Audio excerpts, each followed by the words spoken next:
There is a saying among the old glaziers of the coastal hill towns, the ones who learned their craft from grandfathers who learned it from theirs, and it goes like this: glass does not break, it changes direction.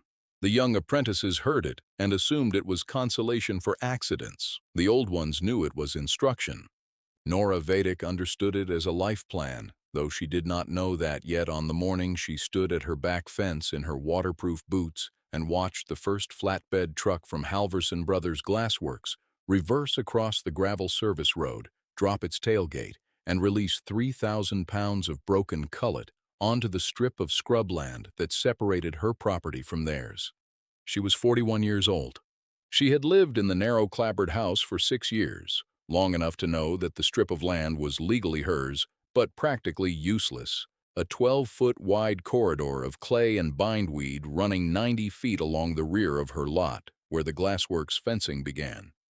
She had planted the strip twice and watched both plantings fail. The cullet came down with a sound like a shallow surf, pale green and amber and colorless, mounded now against the base of her fence posts in a low, sparkling ridge. The driver did not come to her door. A letter arrived 3 days later on Halverson Company stationery, explaining that the municipality had changed its dumping classification, that the Glassworks now paid an annual easement fee to a prior owner agreement she had inherited with the deed, that the fee was $14 per quarter and had already been direct deposited to the account on file. The letter was signed by a man named District Coordinator Reese Calvary, and it was warm in the way that legally executed letters are warm when the writer knows he holds all the cards. He called her situation a mutually convenient arrangement. He closed by saying he hoped she found the property relationship a productive one. She set the letter on her kitchen table. She looked at it a long time. Then she went back outside. Glass does not break, it changes direction. She did not call a lawyer. She did not write a response. What she did was bring a pair of canvas gloves from her tool shed and walk the length of the ridge the cullet had made, picking up pieces one at a time, turning them over in her hands. She had spent 11 years before the move working as a finishing technician at a tile and stone fabrication house 2 counties away. She knew how materials behaved. She knew what a flat, fractured plane felt like against a thumb, where an edge would catch light, how weight distributed in a fill application. She crouched at the mound for the better part of an afternoon, and she arranged 12 pieces of cullet in a rough line along a brick she had pulled from beside the garden bed, and she looked at what they made. There was a retired lapidary named Fen Austell, who had lived for 30 years at the end of her road, and who was known in the neighborhood as the man who would give you a very long and very accurate answer to any question you thought was simple. She had brought him a jar of preserved plums the previous autumn and stayed for nearly 4 hours hearing about the specific optical properties of soda lime glass versus borosilicate, about how the Venetian craftsmen had used broken glass as aggregate for centuries in paths and courtyard surfaces, about how the material wanted to be seen at an angle, never head-on, and how the secret was the bedding, always the bedding. He had drawings in a folder he had kept since the 1980s, copied from a Portuguese restoration manual that had itself been copied from an older Flemish document. He showed her these drawings the way a man shows something he has never been asked about and had stopped expecting to be asked about. She thought about those drawings on the night the first cullet arrived. She went to her own notebook, the one she used for project calculations, and she wrote in it for 2 hours. Then she slept. The next morning she drove to the county planning office and pulled the records on her deed easement. The prior owner, a woman named Gretchen Awley, who had sold the house in a hurry during a relocation, had accepted the easement in exchange for a one-time payment of $300 and the quarterly fee, which at the time of the agreement had been $12.50. The easement specified broken glass cullet only, classified as inert fill material, and it specified the strip as the deposit zone. It said nothing about what could be done with the material once deposited. Nora read that sentence 4 times. She went home. She knocked on Fen Austell's door that evening with a bottle of wine and her notebook. He read her calculations and looked at the notebook's margins where she had sketched small cross-sections of a bedding system, a compacted base layer, a sand and crushed stone intermediate. The cullet set by hand in a particular pattern that the Flemish document had called a swept-edge tessellation. He turned the notebook sideways to look at the margins. He looked up at her. She said, "I will need your drawings." He opened the folder without another word. She began on a Saturday in late March. She borrowed a plate compactor from a neighbor whose surname she did not know but who had lent it without question when she said she was doing pathwork. She worked alone for most of those first weeks, waking before the light to sort cullet by color and size into 5-gallon buckets she had collected from a restaurant supply outlet. The sorting was slow. Some pieces needed their edges tumbled smooth before they were safe to set in a pedestrian surface, and she built a small rock tumbler from a salvaged drum and a second-hand motor and ran it on the side of the house on a dedicated circuit. The tumbler ran 14 hours a day for the first 2 months, and the neighbors said nothing because the neighborhood was the kind that had learned to let each other alone. District Coordinator Reese Calvary stopped by in April. He was a tall man in his late 50s who wore clothes that were slightly too new for the work they implied, and he came around the side of the house with his hands in his jacket pockets when he heard the tumbler. He looked at the equipment. He looked at the strip of land, which now had a compacted base layer running 40 feet of its length with the framing boards set. He said she seemed to have her hands full. She said she did.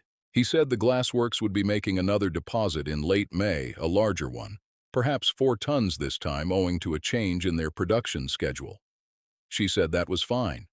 He said he wanted her to know that if the volume ever became a nuisance, she could contact his office and they would discuss a reclassification. He said this with the particular warmth of a man who knows you have no real leverage and wants you to feel cared for anyway. She thanked him and returned to the compactor. He stood there another moment. Then he left. The neighbor who had lent the compactor was a retired maritime surveyor named Tomasz Breck. He had noticed her working, and one evening came to the fence that separated their yards and watched for a while without speaking. She was setting cullet by hand into a sand bed, piece by piece, fitting edges with the absorbed patience of someone doing a thing they have thought about for a very long time. He said, "Is that a pattern, or are you improvising?" She said it was a pattern. He looked at the notebook she had propped against the fence board with a strip of electrical tape. He said, "That is an old bedding system." She said, "Flemish." He said nothing for a while. Then he said he had done hydrographic survey work along the Adriatic coast in the 90s and had seen pavement like this in Dalmatian hill towns and had always wanted to know how it was done. She handed him a pair of gloves. He came every evening after that for the rest of that spring and into the summer. He did not talk much while they worked. Occasionally, he would identify a piece of cullet and describe its light behavior in a way that helped her place it, and she would set it where he suggested, and he was reliably correct. They developed a language of taps and small gestures that covered most of the decisions without words. On rainy evenings, they sat on her back step and she read to him from the Flemish manual sections that Van Ostel had translated in his looping script, and Tomasz would sometimes add a note from his own observation in the field, and she would write it in the margin of her notebook in her own hand. The second delivery from Halverson Brothers came in late May as promised. The driver was different this time. He came to the door before he deposited and apologized in a general way for the inconvenience. She said there was none. He looked uncertain about this and left. The new cullet was darker in color, more amber, from a different production line, and she spent 3 Saturdays reclassifying her sorting system to accommodate it. The additional material meant she could extend the path system from the original 90-foot strip into a perpendicular run she had begun to plan toward the rear garden bed. She drew this extension into the notebook. By the end of that first summer, she had completed 63 linear feet of finished pathway. She had taken photographs at each stage of construction with a borrowed camera, methodical documentation of the base preparation, the bedding system, the setting technique, the jointing. She had done this partly from professional habit and partly because Van Ostel had advised her in his slow, precise way to keep a record as though she expected someone to want to learn from it later. She said, "Do you think someone will?" He said, "I have no idea. Keep it anyway." The Glassworks made 3 more deliveries that year. Each time, Reese Calvary sent a company letter in advance. Each letter was warm. Each acknowledged that the arrangement must be, in his words, quite a lot to manage. She filed each one in a folder labeled with the year and added a note in her own hand of the tonnage received and the cost to her of processing it. By December of that first year, the cost column in her notebook showed $412 in materials and equipment. The value column, which she calculated on the basis of comparable decorative paving installations quoted from 3 regional contractors, showed $14,000 of finished surface. She looked at the 2 columns for a long time. Then she started a second project. The second project was not on her property. A woman named Delia Foss, who lived 4 streets away, had a side yard that had been, for the 6 years Nora had known her, a strip of compacted mud that drained poorly and collected standing water every winter. Delia had been quoted by 2 landscaping companies for a poured concrete solution and had declined both times on the grounds of cost. Nora knocked on her door in January with her notebook and a photograph of the finished section of her own path under a low winter sun. The photograph showed the cullet catching the angle of the light in a way that made the surface appear to be slowly moving. Delia looked at the photograph for a long time. She said, "What does it cost?" Nora named a figure.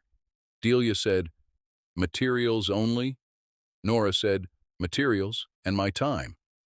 It was an honest figure, not a contractor figure. Delia said yes immediately. Nora completed Delia's side yard in March, working through the cold in the early mornings and on weekends. She took documentation photographs at every stage. When she finished, Delia stood at the end of the path in the afternoon light and said nothing for a while. Then she said she wanted to pay double the agreed figure. Nora said the agreed figure was the figure. Delia looked at her. Nora said, "But I will need your permission to show people the photographs." Delia said, "I will show people myself." She did. By the following autumn, Nora had completed 5 residential installations in the neighborhood, all in broken cullet, all at the same modest pricing structure, all documented with the same methodical photography. She had also, by this point, developed what she called in her notebook a materials processing protocol, a set of written procedures covering sorting by color and translucency, edge treatment grades, bedding system variations for different load and drainage conditions, jointing compounds, and the specific swept edge pattern in 3 scale variations adapted from Fen Ossel's Flemish drawings. The protocol ran to 22 pages. She had typed it herself on a second-hand laptop. She did not show it to anyone yet. Halverson brothers sent their deliveries on schedule. The quarterly letters from Reese Calvary continued to arrive. They continued to be warm. At the end of the second year, he sent a slightly longer letter, saying the Glassworks had been pleased to observe that she had found a productive use for the material, and noting, with the particular graciousness of an institution that does not need your goodwill but extends it anyway, that the company would be happy to discuss the relationship going forward. She filed the letter with the others. At the end of the third year, a woman named Harriet Sorrell, who owned a mid-sized landscape contracting firm in the county seat, drove to Nora's address specifically to see the path at the rear of the property. She had seen Delia Foss's side yard and 2 of the other installations. She walked the completed length of Nora's own path slowly, crouching twice to look at the bedding, running her fingers along the joint lines. She stood up and said, "Who else knows how to do this?" Nora said, "I know how to do it." Harriet looked at her carefully. She said she had been in landscape contracting for 22 years and had never seen a cullet installation done with this level of system. She said there was a market for it. She said she would like to discuss a business arrangement. Nora said she would like to discuss it too, but not today. She would be in touch. She spent a month after that conversation reviewing her notes and her cost records and the documentation photographs. She consulted with Tomasz, who had no financial advice to offer but who could tell her, from 20 years of survey experience, that a properly built installation of this type in a maritime climate would outlast the house it served and would require essentially no maintenance if the bedding system was correctly done. She consulted with Fen Ostel, who said in his slow way, "The value is in the knowing, not only in the doing." She wrote that in the margin of her notebook and looked at it for several days. In the late spring of the fourth year, she registered a small business. She called it Vedic Cullet Works. She spent no money on a sign. She spent 2 weeks refining her materials processing protocol into a fuller document she called a field system, 71 pages in its final form, covering everything from site assessment to long-term surface behavior. She printed 12 copies at a copy shop and bound them herself with a saddle-stitch binder. She priced each copy at $40, which was precisely the cost of materials and her time to produce one copy. She did not feel at this point that the knowledge should cost more than that. She called Harriet Sorrell. They agreed on a subcontracting arrangement. Nora would design, specify, and personally supervise each cullet installation that came through Harriet's firm. She would provide processed cullet from the Halverson deliveries at a materials cost rate only, and she would train any worker Harriet assigned to the bedding phase according to the field system. There was no exclusivity clause. Nora had thought about an exclusivity clause and decided against it on principle. The first joint project through Harriet's firm was a commercial courtyard at a small hotel on the county's coastal highway. The hotel owners had budgeted for poured concrete and were persuaded by Harriet to see a sample panel Nora built at the site edge in an afternoon, setting 60 pounds of processed amber cullet into a swept-edge pattern in direct afternoon sunlight. The owners watched the sample panel for 15 minutes. They changed their specification. The completed courtyard was photographed by a regional travel publication the following summer, and the caption described the surface as a reclaimed glass mosaic of unusual depth. The term reclaimed was one Nora had not used. She noted it in her notebook. She did not correct the caption. At the end of the 5th year, Reese Calvary came in person rather than by letter. He sat at her kitchen table, which was unusual, and he was warm in the way he had always been warm, but there was something different in it now, a quality of careful calibration, as if the warmth was being measured before delivery. He said the Glassworks was engaged in a strategic review of its waste stream and had identified several categories of material that had commercial value and which the company had, he said with a small adjusting of his jacket, not been capturing. He said he felt certain they could discuss a revised arrangement that would be, he used the word again, mutually beneficial. He said he was thinking specifically of the Cullet stream. He said he imagined they could work something out. He smiled. She offered him coffee. He accepted.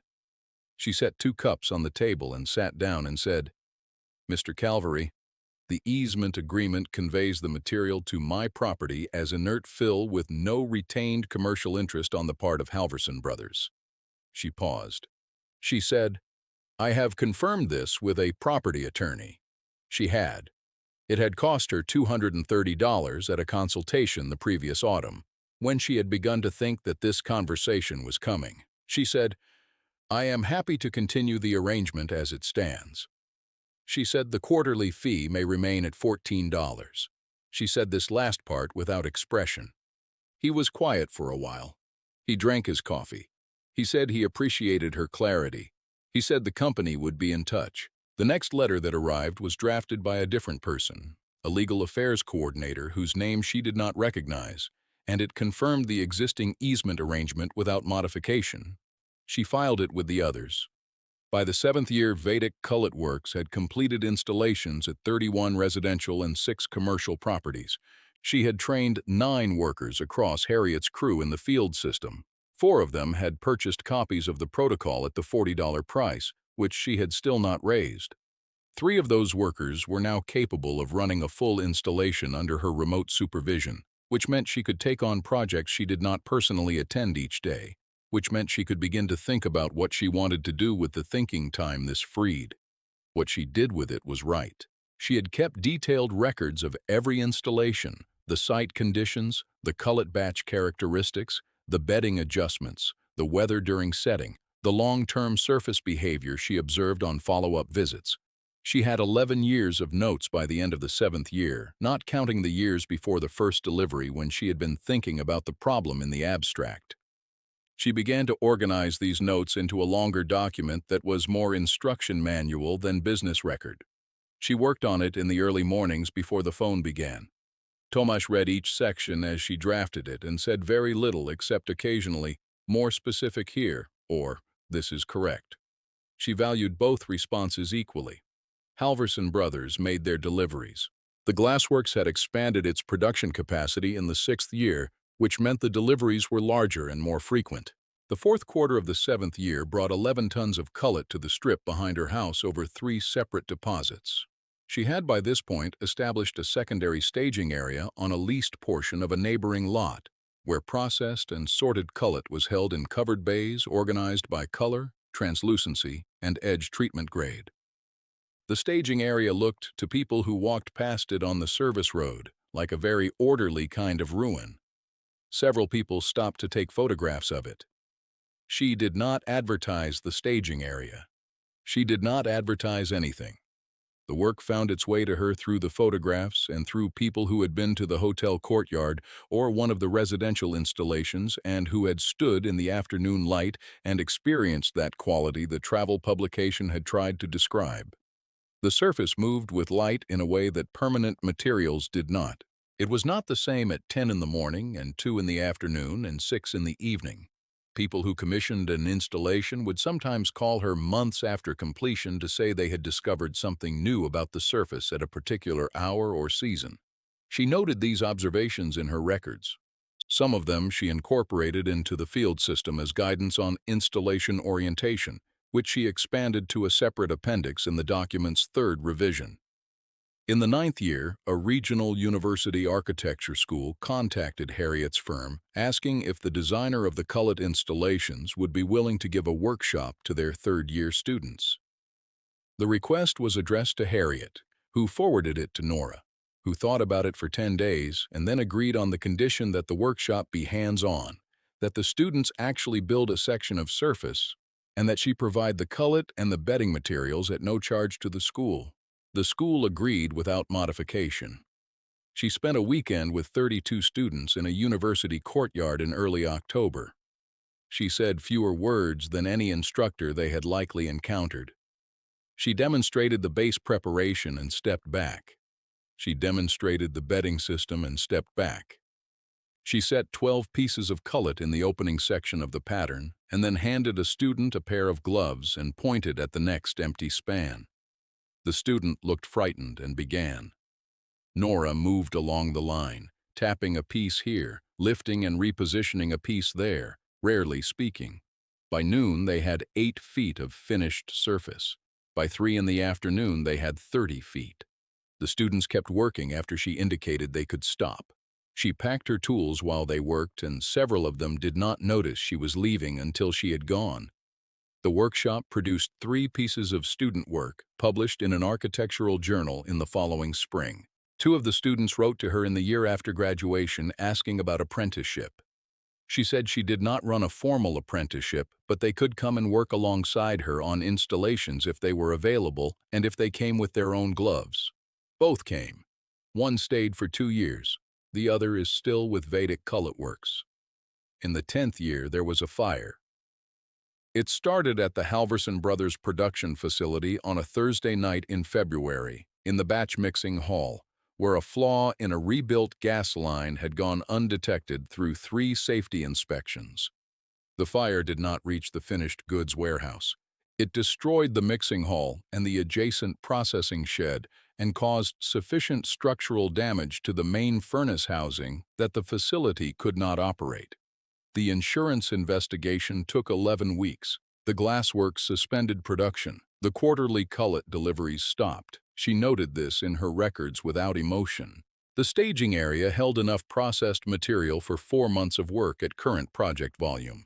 She adjusted the project schedule accordingly. She wrote to each of her committed clients explaining the supply situation and offering a modified timeline. Every client accepted. She spent the winter increasing the processing rate on the material in inventory, working earlier mornings, giving the secondary staging bays their most organized state in the 11 years of the enterprise. In March, 3 weeks after the insurance investigation concluded, she received a letter from a legal affairs coordinator at Halverson Brothers, informing her that the company was considering a permanent cessation of the Cullet easement arrangement pending the facility's uncertain operational future. The letter was not warm. It was the first letter in 11 years from Halverson Brothers that was not warm. She filed it. She sent no reply. The Glassworks resumed partial production in the following January, 11 months after the fire. The first delivery under resumed operations arrived on a Tuesday morning in February, the beginning of the 11th year of the arrangement. The cullet was from a new production batch, a different formulation, a purer silica with a slightly blue-white cast she had not seen before in the Halverson stream. She stood at the fence and picked up a handful and turned it in the winter light for a while. Then she put it in a bucket and carried it to the staging area and began the sort. The letter from the legal affairs coordinator about cessation never received a formal answer from her. No cessation occurred. By the end of the 12th year, she had completed installations at a total of 118 properties across 4 counties. The field system document was in its 5th revision. It ran to 140 pages. She still sold it at $40. She had discussed raising the price with Tomasz, who was now 74 years old and who had outlived the retirement he'd expected and who still came to her back step on evenings when she was working late. He said, "Who do you want to read it?" She said, "Everyone who needs to." He said, "Then $40. She kept it at $40. The travel publication that had called the hotel courtyard a reclaimed glass mosaic sent a writer to profile her in the late 12th year. The writer arrived expecting, she could tell, a more picturesque figure, someone with paint on her hands and opinions about beauty. What she found was a woman at a sorting table classifying cullet into 5-gallon buckets with the systematic detachment of a person processing a mineral sample. The writer sat with her for 4 hours and asked many questions. Nora answered each one briefly. When the writer asked what had made her see potential in the cullet where others had seen only waste, Nora was quiet for a moment. Then she said, "Glass does not break. It changes direction." The writer wrote it down. It became the title of the published profile. The piece ran in the spring of the 13th year and brought more inquiries than she had received in any previous period, more than she could take on without expanding the trained worker pool significantly. She expanded it. She trained 7 more workers that summer. She organized the training as a structured course built around the field system document, 8 sessions, each one half instruction and half physical work, on a demonstration panel she had installed in her own garden as a permanent teaching surface. She charged each participant the cost of the cullet and bedding materials for the demonstration work. Nothing more. Reese Calvary retired from Halverson Brothers that autumn. She knew because a new letter arrived from a new district coordinator, a younger voice, who introduced himself and indicated that the company valued the long-standing easement relationship and hoped it would continue productively. He did not use the word mutually. She thought that was an improvement. She wrote him a brief response saying she was happy to continue. She wished Reese Calvary a comfortable retirement in neither the letter nor any other communication. She had no feeling about his retirement one way or the other. Or rather, she had one feeling, and it was that she had used 13 years of Halverson Brothers' discarded material and their $14 a quarter and their warm letters to build something they had not intended to build and could not have imagined, and that this was not revenge and not victory, but simply what happened when you paid attention to what was actually in front of you and knew what to do with it. Glass does not break, it changes direction. The total revenue recorded by Vedic Cullet Works across the 13 years of active operation, from the first paid installation at Delia Foss's side yard through the end of the 13th year training cohort, was $271,000, a figure arrived at by combining installation fees, field system document sales, workshop fees, and the modest licensing arrangement she had eventually negotiated with a regional paving supplier who wanted to distribute the protocol to their commercial clients. $271,000 from material that the Glassworks had deposited on her land as inert fill under an easement her deed had inherited for $300 and $14 a quarter. She was 54 years old. The staging area behind her house held 7 sorted bays of processed cullet. The field system document was in its 6th revision and was being used by 4 landscape contractors across 2 states who had found it through the travel profile or through former students, or through people who had stood in a particular afternoon light in a hotel courtyard and felt the surface appear to move beneath them and had wanted to understand how that happened. In the 14th year, she accepted a teaching position, adjunct and occasional, at the same architecture school where she had spent a Saturday with 32 frightened students and almost no words. She designed the curriculum around the field system. She required every student to complete a section of pathway by hand before they were permitted to specify one in a design. Several faculty members thought this was an unusual requirement. She did not discuss it with them. Tomasz Breck died in the winter of the 14th year, quietly, at home, in the way of people who have organized their lives so that when the time comes there is very little left unfinished. She did not know how to eulogize someone whose primary gift to her had been the silent willingness to be present at a task for a very long time. She went to the fence between their yards and stood there for a while. Then she went inside and added a page to the front matter of the field system's 7th revision, a page of acknowledgments she had never written before. She thanked Fen Ostel, who had died in the 11th year. She thanked Tomasz. She noted that the technique had Flemish antecedents she could trace to a specific manual held in a private collection. She thanked, without name, every Halverson Brothers truck driver who had backed across the service road and dropped a tailgate and released a shallow surf of broken material onto her land for 13 years. She wrote, "What they brought thinking it was waste, she brought thinking it was work." She left it at that. The front matter of the 7th revision is still in print. $40 a copy. The price has not changed. There is a path behind a narrow clapboard house at the end of a service road that runs 90 feet along the rear of the property, and then turns in a perpendicular run toward the garden bed, and then opens into a small paved court that gets the full afternoon sun from the southwest. The surface is broken glass cullet, amber and pale green and blue-white, set in a swept-edge tessellation adapted from a Flemish document that itself was copied from an older Flemish document that nobody remembers the origin of.